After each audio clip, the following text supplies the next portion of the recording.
नमस्कार दोस्तों, धर्म रहस्य चैनल में आप सभी का एक बार फिर से स्वागत है। जानवी अप्सरा की कहानी में अब आगे की घटना के विषय में जानते हैं।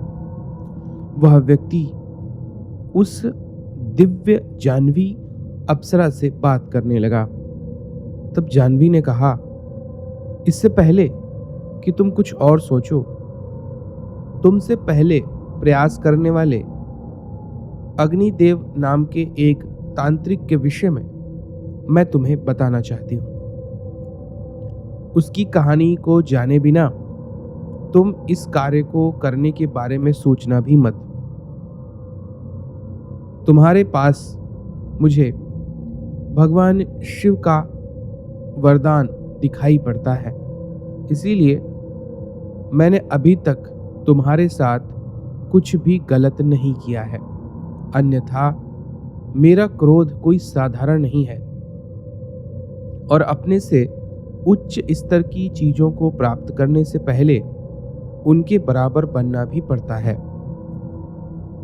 तब उस युवा साधु व्यक्ति ने कहा, आप मुझे उस बात के विषय में बताइए, मैं सहर्ष इस बात को सुनना चाहता हूं। तब जानवी ने कहा, उस दिन निशाचरी रात थी। घने जंगल के बीच में बहती हुई माँ गंगा की यह छटा, और उस वक्त पूरी गहरी रात में भी चंद्रमा का प्रकाश तेजी से चांदनी की तरह माँ गंगा के जल को चमका रहा था। हर तरफ सन्नाटा बिखरा था। बस दूर कहीं उल्लुओं की आवाजें हल्की हल्की नदी की लहरों में सुनाई दे रही थीं। इसी घने अंधकार में से एक युवा तांत्रिक अग्निदेव अपने काले वस्त्रों में लिपटा हुआ नदी के पास आता है और नदी के किनारे बैठ जाता है। उसके हाथों में रुद्राक्ष की माला थी और आंखें बंद करके नदी की सतह पर देखते हुए वह अचानक से मंत्रों का जाप करने लगता है।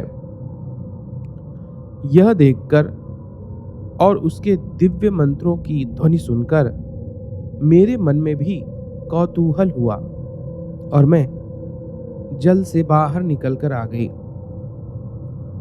जब उसने अद्भुत सुंदर नारी को देखा, यानी मुझे, तो उसका मन सोचने लगा कि चंद्रमा के समान उज्जवल चेहरे वाली, सम्मोहित कर देने वाली आंखों वाली, स्वर्ग से उतरी हुई अप्सरा यह कौन है? यह कोई साधारण स्त्री बिल्कुल नहीं है, क्योंकि इसकी सुंदरता, तेज और नदी से इस प्रकार प्रकट होना अपने आप में असाधारण था। यह देखकर वह मुझसे कहने लगा, तुम कौन हो? तब मैंने कहा, आपके मंत्रों की ध्वनि सुनकर मैं सहसा आश्चर्य में आ गई और देखने के लिए बाहर आ गई कि कौन इतनी रात्रि को मंत्रों का जाप कर रहा है। तब अग्निदेव नाम के उस तांत्रिक ने हंसते हुए कहा, अब अगर आ ही गई हो तो मेरी बन जाओ। न तो मैंने तुम्हारे जैसी कोई दिव्य स्त्री देखी है और न ही कभी किसी अन्य स्त्री के प्रति मेरा आकर्षण हुआ है, लेकिन तुम्हें प्राप्त करने की इच्छा ऐसे तीव्रता से मेरे अंदर उभर चुकी है कि मैं क्या ही बताऊं। तुम्हारे शरीर पर पानी की बूंदें मुझे भाव विभोर कर रही हैं। तुम्हारे गीले केश बादलों के जैसे हैं, आंखों में अथाह गहराई है, होठों पर मंद मुस्कान है। तुम्हारे शरीर के वस्त्र पारदर्शी हैं, जो मेरे अंदर तीव्र कामुकता पैदा कर रहे हैं। ऐसा लगता है जैसे कि तुम्हें प्राप्त किए बिना मैं कहीं और नहीं जा सकता। तुम्हारी आवाज इतनी मधुर है जैसे कि कानों में किसी ने मिश्री घोल दी हो। मैं तुम्हें पाना चाहता हूं। तुम्हारी सुंदरता का जादू मेरे हृदय मस्तिष्क पर पूरी तरह हावी हो चुका है। तब यह सुनकर अचानक से शांत चेहरे वाली मुस्कुराती हुई जानवी अप्सरा कठोर हो गई। उसने कहा, मैं कोई साधारण स्त्री नहीं हूं, एक दिव्य अप्सरा हूं। स्वयं माता गंगा के आशीर्वाद से मैं इनके जल में वास करती हूं। मुझे प्राप्त करने के बारे में सोचो भी मत। तब तांत्रिक अडिग हो गया। उसने कहा, तुम अगर अप्सरा हो तो मैं किसी भी प्रकार से तुम्हें बांधने की कोशिश जरूर करूंगा। मैंने भी तंत्र मंत्र में महारत हासिल की हुई है, और क्योंकि तुम्हारे अनुसार और स्वर्ग के नियम के अनुसार तुम मेरे सामने आ चुकी हो, इसलिए मैं गोपनीय मंत्र पढ़ता हूं। तांत्रिक ने अचानक से गोपनीय मंत्रों के द्वारा वहां पर दिव्य ऊर्जा प्रकट की। तांत्रिक ने कहा, तंत्र के अनुसार अब केवल तुम सत्य बोलने के लिए विवश हो। तो फिर मुझे बताओ कि मैं तुम्हें किस प्रकार से सशरीर सिद्ध कर सकता हूं, जिससे तुम मेरी पत्नी प्रेमिका बनकर मेरे साथ निवास करो। जानवी अचानक से इस प्रकार के शब्दों को सुनकर अंदर तक प्रभावित हो गई। उसने कहा, तुमने यह कौन सा तंत्र चलाया है? मैं विवश हो चुकी हूं, इसलिए तुम्हें अवश्य बताती हूं कि किस प्रकार से तुम मुझे सिद्ध कर सकते हो। लेकिन मैं यह भी कह दूं, मेरी इच्छा के विरुद्ध मुझे प्राप्त करना कोई साधारण बात बिल्कुल भी नहीं है। तंत्र साधना में भले ही तुम बहुत अधिक निपुण हो और स्वर्ग के नियम के अनुसार तुमने मुझे बांधकर मेरे रहस्य का पता कर लिया है, लेकिन फिर भी तुम अगर मुझे प्राप्त करना चाहते हो तो अपनी सच्ची आत्मा से ही मुझे छूना होगा, अन्यथा मृत्यु की परछाइयां तुम्हारा इंतजार करने लगेंगी।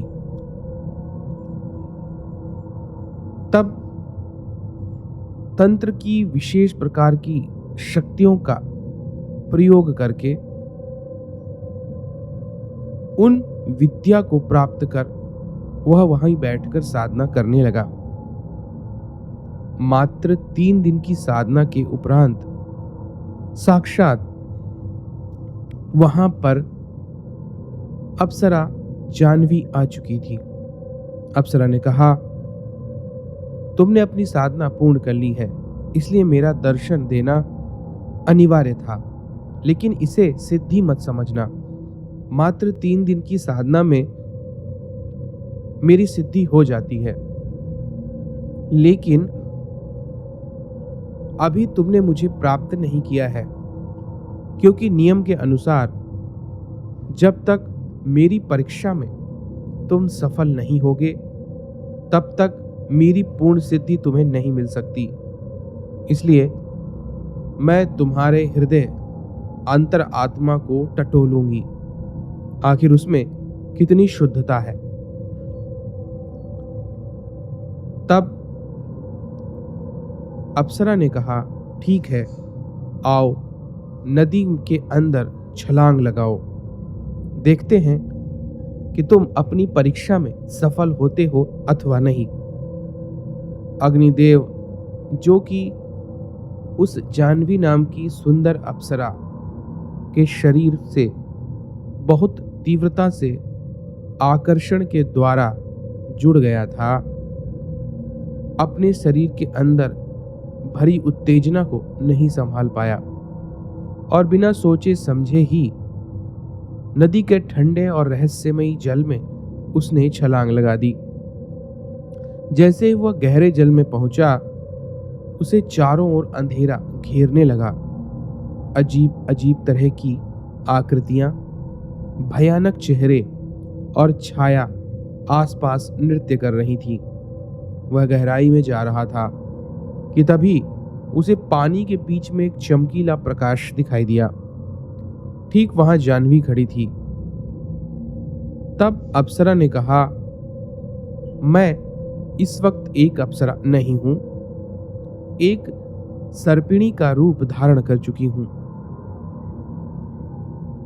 अग्निदेव, तुमने प्रेम के नाम पर मुझे चुना है, तो देखते हैं आगे क्या होता है।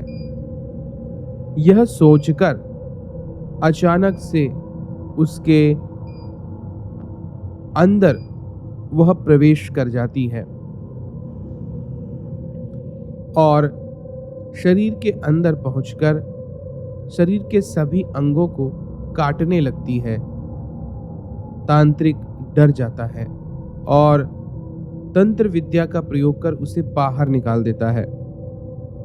तांत्रिक के शरीर से लगभग सभी जगहों से अद्भुत रूप से रक्त बाहर निकल रहा था। वह यह बात नहीं समझ पा रहा था कि आखिर ऐसा क्यों हो रहा है, किसके कारण ऐसी स्थिति उसकी बनी है। तब अप्सरा जाह्नवी ने कहा, तुम्हारे पास ज्यादा से ज्यादा 3 दिन हैं। अगर तुम चाहो तो मैं तुम्हें जीवन दान दे सकती हूं, अन्यथा तुम मृत्यु को प्राप्त हो जाओगे। क्योंकि मैंने तुम्हारे अंदर जब प्रवेश किया तो तुमने जो बातें कही थी वह एकदम झूठी थी। तुम्हारे मन के अंदर प्रवेश करके मुझे पता चला कि तुमने बहुत सारी स्त्रियों के साथ शारीरिक रूप से संबंध बनाए हैं, वह भी अपनी तांत्रिक विद्या के कारण। इसीलिए उन जगहों पर मैंने अंदर से काटा है। इसी कारण तुम्हारे शरीर से रक्त निकल रहा है। मुझे केवल सच्चा प्रेमी ही प्राप्त कर सकता है। तुम्हारे जैसा कामी और किसी एक तथ्य की तरफ झुक जाने वाला व्यक्ति कभी भी मुझे प्राप्त नहीं कर सकता है। जाओ, मैं तुम्हें 3 दिन का अवसर देती हूं। कोई ऐसा काम करो जिससे तुम्हारे प्राण बच जाएं। इस प्रकार वह तांत्रिक डर के मारे भागता हुआ गांव की ओर जाने लगा। गांव में पहुंचकर उसने एक कन्या को रोता हुआ देखा। वह बहुत जोर जोर से रो रही थी। तांत्रिक जब उसके पास पहुंचा तो उसने उससे पूछा, तुम क्यों रो रही हो? उसने कहा, मैं बहुत भूखी हूं। इस घर के लोगों ने मुझे बाहर निकाल दिया है और कोई भी भोजन नहीं दे रहा है। मेरे लिए अगर कोई भोजन ले आता तो मैं कुछ ना कुछ अवश्य कर पाती, शायद मैं जीवित रह पाती। तांत्रिक ने कहा, अंदर जाओ और लोगों को मार पीट कर खुद ही क्यों नहीं तुम प्राप्त कर लेती हो भोजन। तब वह अंदर की ओर जाती है और वहां से जबरदस्ती भोजन छीनकर बाहर आ जाती है। तांत्रिक को कहती है कि अब तुम मेरे साथ ही रहो, क्योंकि अगर लोग मुझे मारने आएंगे तो मैं क्या करूंगी। तब तांत्रिक कहता है, इसकी मेरी कोई जिम्मेदारी नहीं है। कि तभी लोगों को वहां पर आता हुआ देखता है, जो कि अपने हाथों में डंडे और मारने पीटने की चीजें लेकर आए हुए थे।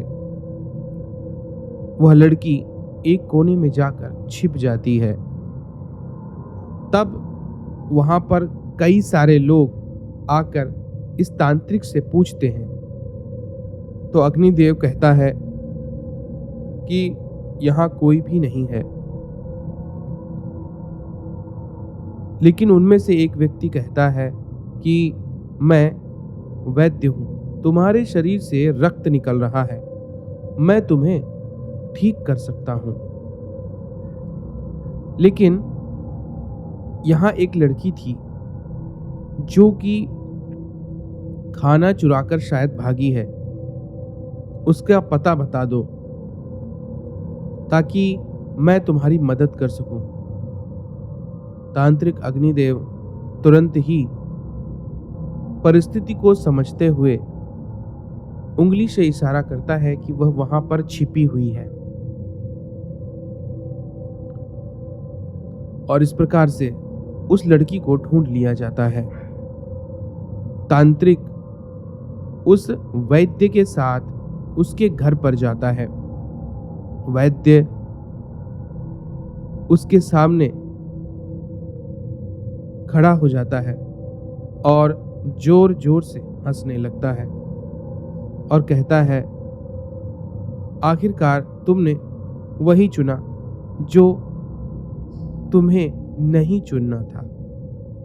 आखिर उसने ऐसा क्यों कहा और उस तांत्रिक के साथ आगे क्या घटित हुआ, जानेंगे हम लोग अगले भाग में। तो अगर यह जानकारी और कहानी आपको पसंद आ रही है तो चैनल को लाइक, शेयर और सब्सक्राइब करें। और देवी जाह्नवी से जुड़ी हुई तंत्र साधना के विषय में भी आपको इंस्टा मोजो स्टोर पर इसका PDF अवश्य मिलेगा, क्योंकि इस गुप्त तांत्रिक साधना का ज्ञान हो चुका है जो कि मात्र 3 दिनों की ही है। तो अगर उसे कोई खरीदना चाहता है तो इस वीडियो के नीचे डिस्क्रिप्शन बॉक्स में लिंक है, वहां से क्लिक करके इस साधना को भी खरीद सकता है, जो कि एक दिव्य और गुप्त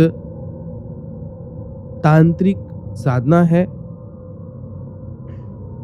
और इसे करके अद्भुत लाभ भी प्राप्त किए जा सकते हैं। आप सभी का दिन मंगलमय हो। जय मां पराशक्ति।